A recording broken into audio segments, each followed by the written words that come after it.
ग्रामी कदर हजरात, इससे पहले कि मिदहत खैरुल अनाम की तरफ चलें, ये किताब जिसकी तलावत की गई जस्ट एक आम किताब नहीं है, बल्कि मेरे आका का फरमान है जिसने कुरान की एक आयत को समात फरमाया उसकी कब्र को नूर अला नूर बना दिया जाता है। साहिब कब्र कहता है कि मैं तो अंधेरों में गुम था, ये अचानक रोशनियों के दयार में कैसे आ गया? तो फिर उसे जवाब मिलता है कि बंदा नवाज, तूने महफिल में बैठकर एक मर्तबा कुरान की एक आयत को सुना था, ये उस आयत के सुनने की बरकत है कि तेरे इस घर को रोशन कर दिया गया।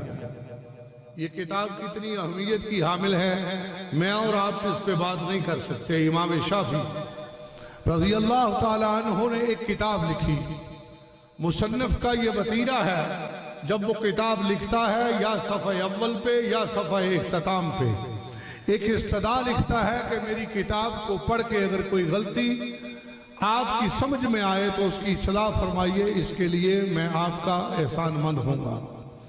अब हजरत इमाम शाफी ने एक किताब लिखी, भरपूर किताब लिखी, मेहनत से लिखी, और अपने शिगिर्द से कहा किताब पढ़ना शुरू करो। शिगिर्द ने किताब पढ़ना शुरू की, इमाम शाफी ने अपनी गलतियां लिखनी शुरू कर दी।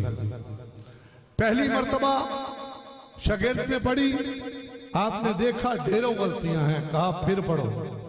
उसने फिर पढ़ी, इमाम ने फिर अपनी गलतियां लिखी। ग्रामी कदर 1072 मर्तबा उस कुरान उस किताब को इमाम शाफी ने सुना, और 72 के 72 मर्तबा अपनी गलतियों की निशानदेही खुद करते रहे। जब 73 मर्तबा शागिर्द पढ़ने लगा तो इमाम जलाल में आ गए, वजदान में बात आ गई, कहा बस छोड़ दो, बंद कर दो इस किताब को। इस कायनात में अगर कोई मुकम्मल और आखिरी किताब है तो वो कुरान।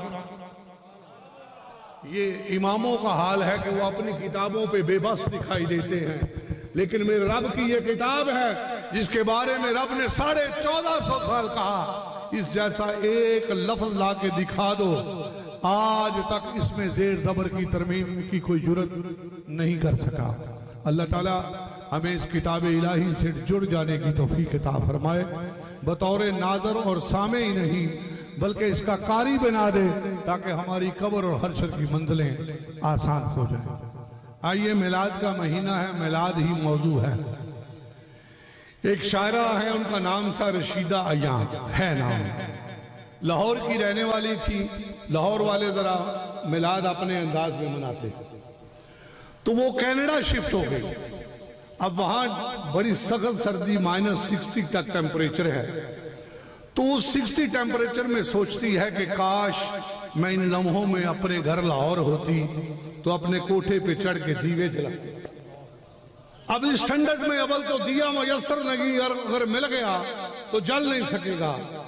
तो कहती है मैं नज़म लिखती थी, मैं गजल लिखती थी, मेरे रब के महबूब ने ऐसा करम किया कि दियों की याद में मुझे मिलाद वाले के लिए, नात के लिए चुन लिया। अब वो नात लिखती हैं, सुने किस तरह किस चीज को दिए बनाती हैं। कहती हैं करूं आका चरागा यूं तेरे रोजे की जाली पर, करूं आका चरागा यूं तेरे रोजे की जाली पर, के आंखों के दिए रख दूं तेरे रोजे की जाली पर। अब समझ ना आई हो तो इन पपोटों को दिया बना रही है कि करूं आका चरागा यूं तेरे रोजे की जाली पर, के आंखों के दिए रख दूं तेरे रोजे की जाली पर। और 1000 बार अल्लाह अगर मुझे खल्क फरमा दे, कहती है 1000 बार मेरा अल्लाह मुझे पैदा करे तो मैं इस ठंड में इस खुनक खुनक हवा को कहती हूं जो मदीने को जा रही है कि या रसूल अल्लाह 1000 बार अल्लाह अगर मुझे खल्क फरमा दे, मैं हर बार मिट जाऊं तेरे रोज़े की जाली पर। और फिर अपना तखल्लुस इस्तेमाल करती हैं, नाम है उनका रशीदा और तखल्लुस है अय्यां।